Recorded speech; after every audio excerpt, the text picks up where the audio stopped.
Fawaz Gerges is a professor of Middle Eastern politics at the London School of Economics and now joins us live. Fawaz Gerges, the head of the Syrian opposition, the Syrian National Council, has already called this pointless mediation efforts as Kofi Annan arrives in Damascus. Do you think he is wasting his time? I don't know whether he is wasting his time, but it seems like an impossible mission. The odds are against Kofi Annan. Quickly, there is a deficit of trust between the opposition and the government. No common ground. Where do you start? A river of blood has been shed, deepening the divide between the opposition and the Syrian government.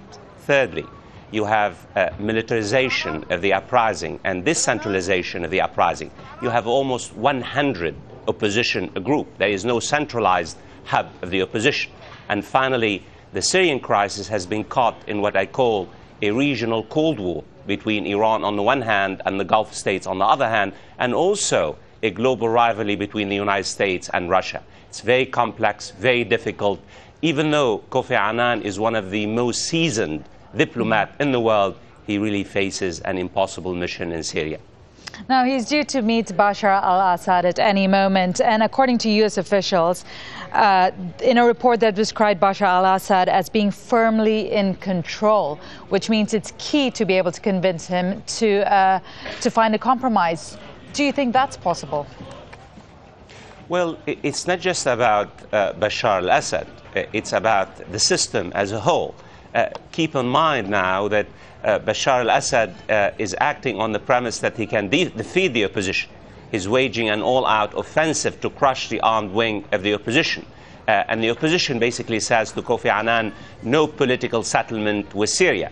In fact, many Western diplomats behind closed doors tell you that basically they are critical of the Syrian opposition because the only option the Syrian opposition has on the table is that Western military intervention. Yet the international community, particularly the United States and the Western powers, basically have no desire and no will to intervene militarily.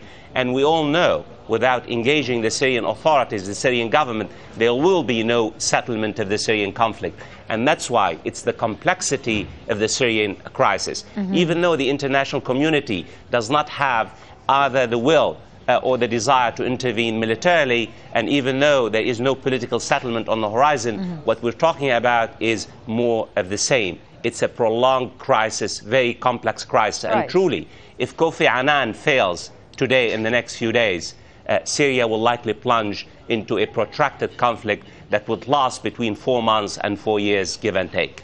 Right. You mentioned the international community, and you also mentioned the U.S. and Russia complications. Now, Russia is key to a lot of this. Sergei Lavrov is in Cairo. What does Russia need to do to help mediate the situation? In fact, I would argue the most important player in this conflict is not just Syria, but Russia. Bringing in Russia on board is an extremely important element of any political solution, because remember, Russia has a great deal of capital inside Syria. The Syrian government listens to Russia. And in fact, I would argue also that basically the visit by the Russian foreign minister to Cairo is very important, because finally the Arab League, the Arab states, are engaging the Russians as opposed to just basically criticizing the Russians. And Russia has a great deal of influence inside Syria. And that's why this is the beginning of a start of a settlement by bringing in Russia. China will likely follow suit if Russia basically accepts a political deal. This is the way to start. In fact, I'm hopeful that the Russians and the Chinese are becoming engaged, not just in the sense on their own, but basically engaged in trying to construct a political horizon and trying to engage the Syrian authorities and convince the Syrian authorities that there is no military solution to the essentially political crisis in Syria. Fawaz Gerges from the London School of Economics, thank you very much.